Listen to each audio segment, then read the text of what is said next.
Hi, everybody. This is Elenbaas from Nightlight Astrology.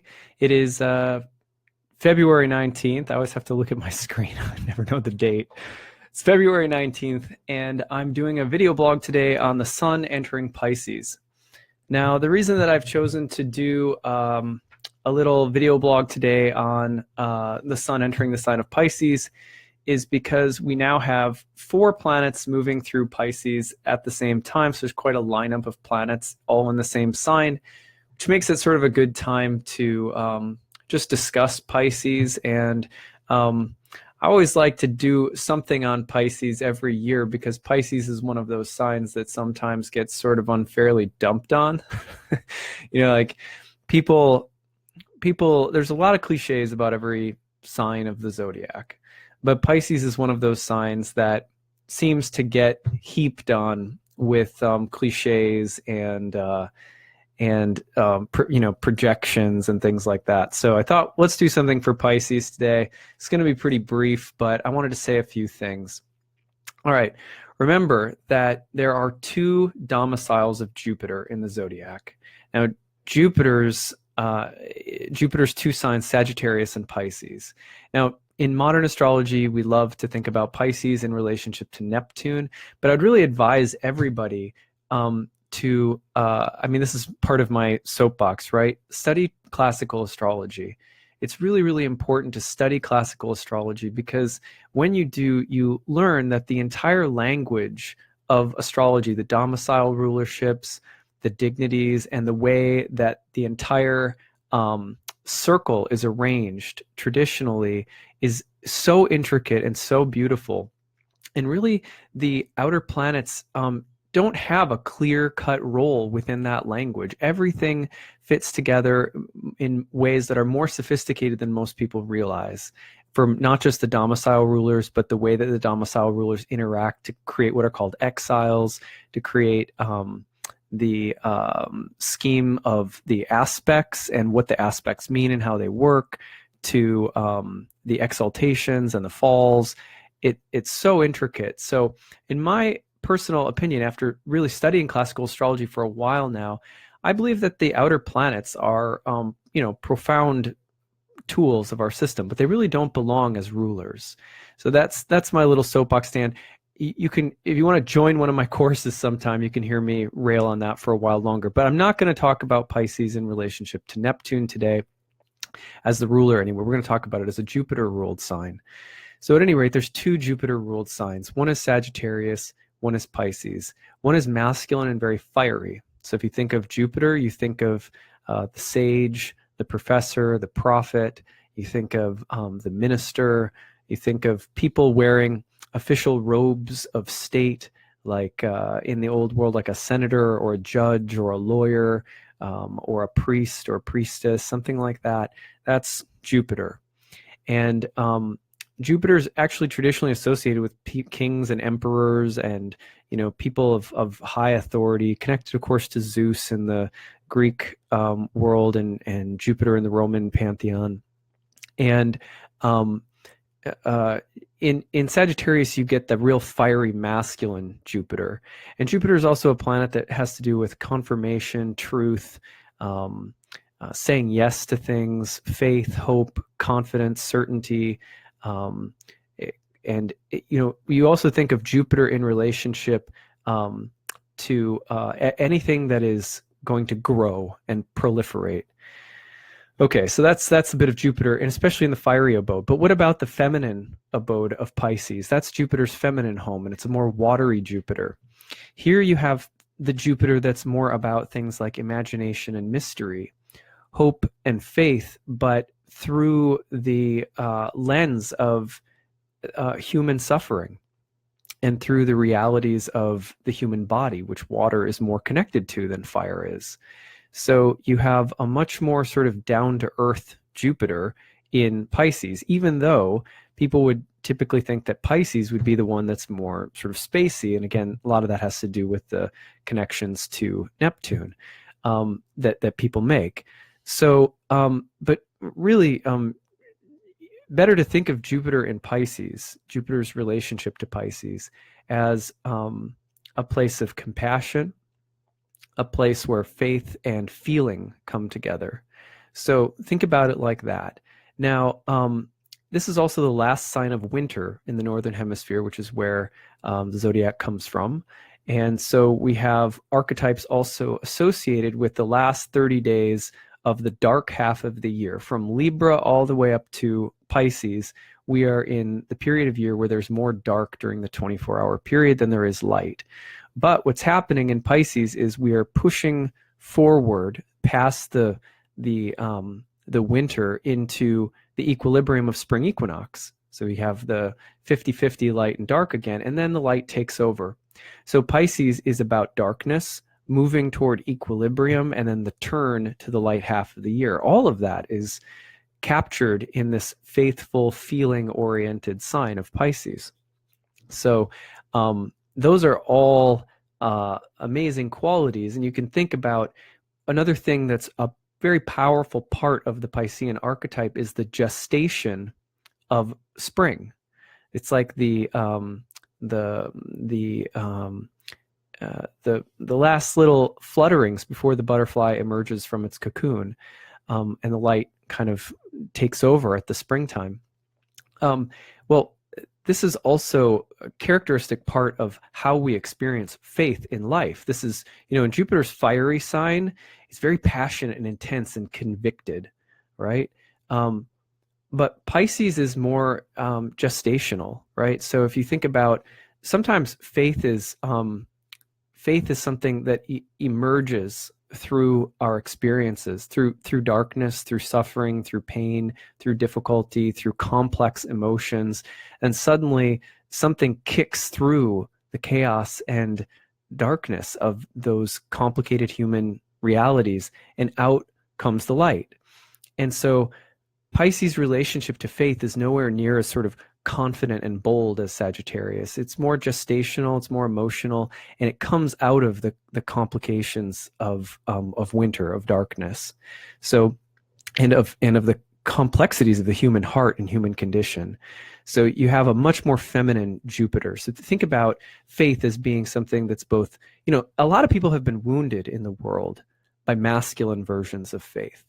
And masculine version of faith says, I know the truth. This is it. Come my way. Sign up. Do it now. That's Sagittarius in a sense. And there's nothing wrong with that. We need conviction, and we need passion. We need the firebrands and prophets and things like that. But Pisces is more about how faith is experienced as a gestational event. It doesn't happen all at once. It happens through complication, through confusion, through pain, through suffering. So from the standpoint of Pisces and the role of, let's say, faith and spiritual development in the sign of Pisces, our sorrows, our sufferings, our miseries, all of them are opportunities for the deepening of love, for the deepening of trust, and for the deepening of faith. For example, most of us love a good poem or a good song that stirs up the emotions, that takes you into the pain and suffering and truth, the grittiness of your experience, but somehow alchemically it transforms back into hope. And that's what's happening in Pisces. So sometimes we say, Pisces so dramatic, so emotional, et cetera, et cetera. And that's something that that can really damage a process of discovering faith and of faith coming through the complexities of life. If we say right away that drama is never good and that faith is defined by never having complicated experiences or difficult or dark experiences. So it's something that we should be very careful with when we kind of scoff or laugh at the Piscean archetype for being dramatic or all over the place or moody or whatever, because for most of us, nobody has like consistent rock solid certainty their whole life, right? Faith comes in waves. Faith is like shifting sands. You're never standing on the same faith twice. And And so we should recognize that the very basic everyday reality of these emotional complications and the way that our faith is built on them. So sorrow, suffering, misery, opportunities for the deepening of love, trust, and faith, like a good poem, like a good blues or gospel song. You have to have that, those two qualities at once, a darkness and light working together. And that's why in Pisces we see the two fish swimming in a circle. Now, another thing that's really important, and this is a more complicated subject, right? But there's a lot, classically, there's a lot, since I've been in astrology, like in modern astrology, so psychological astrology, we talk a lot about, oh, poor Pisces. Like, oh, poor Pisces, poor, Pisces love to be victims of everything. And that's another really unfair kind of thing that gets said about Pisces, right? So let's talk about that a little bit, because that's a really hot button to press these days, to talk about victims, right? First of all, let's talk about the sort of repulsive New Age tendency to deny the existence of victims, right? So that's just horrible. So anyway, sometimes you get this taken to an extreme where you say, oh, no, we should look at ourselves, and every situation that we experience, every pain in life that we experience is an opportunity for us to understand how we participated in the creation of that experience. Okay, fair enough. That's a faithful response. A faithful response doesn't throw our hands up in despair and it's a conspiracy, it's all against me, this is, all my suffering is an opportunity to be proven right, that life really sucks, that everything's miserable, that life is out to get me, that there's nothing higher in the world. Okay, now that is a kind of victim mentality that we, that the faithful response says, no, let me look at this. What's the opportunity here for deepening of love, trust, meaning, poetry, beauty? Tragedy is an opportunity for the poet, for the storyteller, for human beings for thousands of years. We've collectively looked to tragedy as an opportunity to reach something transcendental. And that's what's really meant when we say, don't be a victim, right? But there's this, then there's this other sort of ultra crazy New Age response that says, there's no such thing as a victim. You got yourself into every single thing that you did. And that actually seems to blame victims and to deny a certain level of objective reality where people are actually victimized. So that's, so there's a fine line between, sort of having a kind of poor me, woe is me, there is nothing higher, the world is out to get me response to suffering, and on the other hand, denying the reality of being a victim, which is a real experience. So this is a delicate tension that's a very, very active part of finding faith in the feminine water sign of Pisces. At the end of the day, faith is about the belief in transcendental reality. It's about bringing imagination to suffering. It's about bringing imagination and meaning, the creation of meaning, and the trust, the inherent trust that we have in our experiences and in life itself to bear on difficult experiences.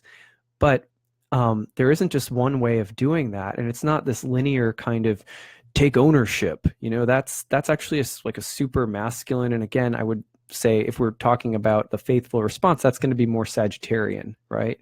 More like the law tells me that I have to take responsibility. But that's really not what Pisces is like when we talk about trying to find the meaning in suffering. It's much more dynamic, it's much more relational, it's much more creative than that.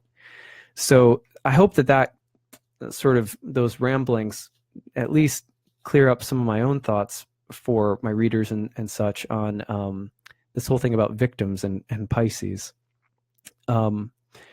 We just need to do away with the literalness of our suffering. When our suffering becomes literal, then we become literal. And we are not literal beings, right? We are spirit souls passing through material bodies. And at least that's my faith speaking.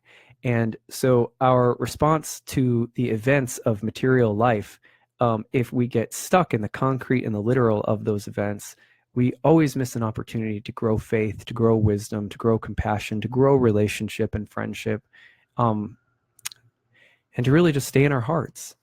So our heart is multidimensional. Our heart is transcendental. So staying in that means having a response to all different kinds of events. Again, that's imaginative, multidimensional, and not so literal.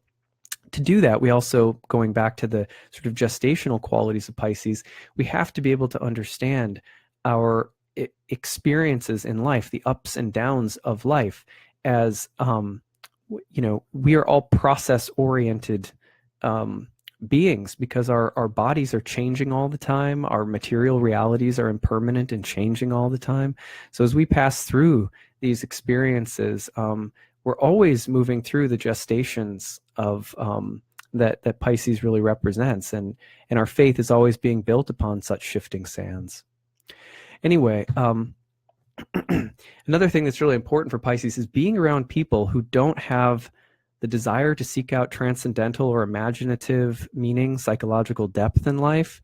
In other words, people who don't bring a faithful, process-oriented response to their experiences. Being around people like that, if you are a Piscean person, if you're a person of faith, if you're a person of imagination, is draining. So when you're around people who are just taking everything as it comes very literally, and you have to spend time with people like that, we suffer our time with those people. And Piscean people often are people who, I think, just putting it frankly, their experience of reality as a transcendental, process-oriented experience is very acute. And so if you're with people who can't share in that with you, it's draining. And yet you don't want to hurt anyone. You want to love people. You don't see them literally as a problem. And so what a conundrum, because if you treat them like they're the problem, then you're denying your faith. So what to do? Because now you're faced with this problem, not maybe wanting to be around certain people, they're draining you, but you don't want to treat them like they're a literal problem, because nothing is quite that literal. Now, this is the conundrum that Piscean people, or people who have a heart-centered, faithful response to life in general, a more imaginative response. This is the problem that we find ourselves in. So sometimes we don't even want to be around ourselves, because we ourselves we end up experiencing ourselves as too literal, right? And so, like, this is the problem: is that oftentimes not only do Piscean people, or people who are working a more feminine relationship to faith, a more Jupiter in the feminine water abode kind of relationship to faith, you need time away from people, you need time away from time, and you need time away from yourself. That's complicated, right? Like, of course we're going to deal with a little bit of suffering when those are the demands being placed in front of us for our spiritual health. Navigating all of that while being in the world, while being at work, while being in relationships, some of them with people who we love, but they tend to take everything way too literally, or they take themselves too literally. That's tricky. So one of the core lessons or messages is, like, how do you find faith communities of faith? Friendships, sangha, community, and practices, mindfulness or daily practices that can help you get away from even yourself and the literalness of your own life. Now, on the other hand, there's another tendency with Pisces sometimes. We talk about escapism. Well, sometimes the other tendency is to say, well, nothing is literal. Everything is an imagination. Everything is imaginative. And so there is a kind of almost like a conspiratorial attempt to deny certain levels of factual reality. The attempt to deny responsibility, the attempt to deny how we really feel, the desire to make up stories about things rather than looking at them the way that they really are. So there's also this interesting tension that has to be held with our faith every day in this complicated world, where we do not look at things literally, and yet we do not attempt to deny the things that the way that things really are. I hope that by going into this, one of my core goals in doing this is so that people can simply say, yeah, there's actually a lot going on here in the sign of Pisces, this feminine sign of faith, and that's a lot to figure out. So let's have some compassion and patience when we talk about Pisces, when we discuss the sign and its meaning with other people, or when we think about ourselves as someone who, is a Pisces or has a Pisces moon, or whatever the case might be. These are all powerful tensions that are complicated, and all human beings are dealing with them. This isn't just people who are Piscean, but this is all of us trying to deal with faith outside of something that's just about dogmas and doctrines and our philosophical convictions and our certainties. The living faith, the watery faith, the daily communion, the daily sanctification of experience, these are ripe with tensions. We can't deny the world, but we can't take it too literally. That's hard. That's not easy. So people sometimes want to take away all the suffering once and for all. So we get gurus and saviors and martyrs and people who try to build their ego on being able to take it all away for you, or the altar call that happens every 5 minutes. We fall down because we can't handle this world, and we have to throw up our hands and rely on something greater. And something of everyday faith life in the world is where we constantly are like begging for forgiveness, begging for redemption, begging for salvation.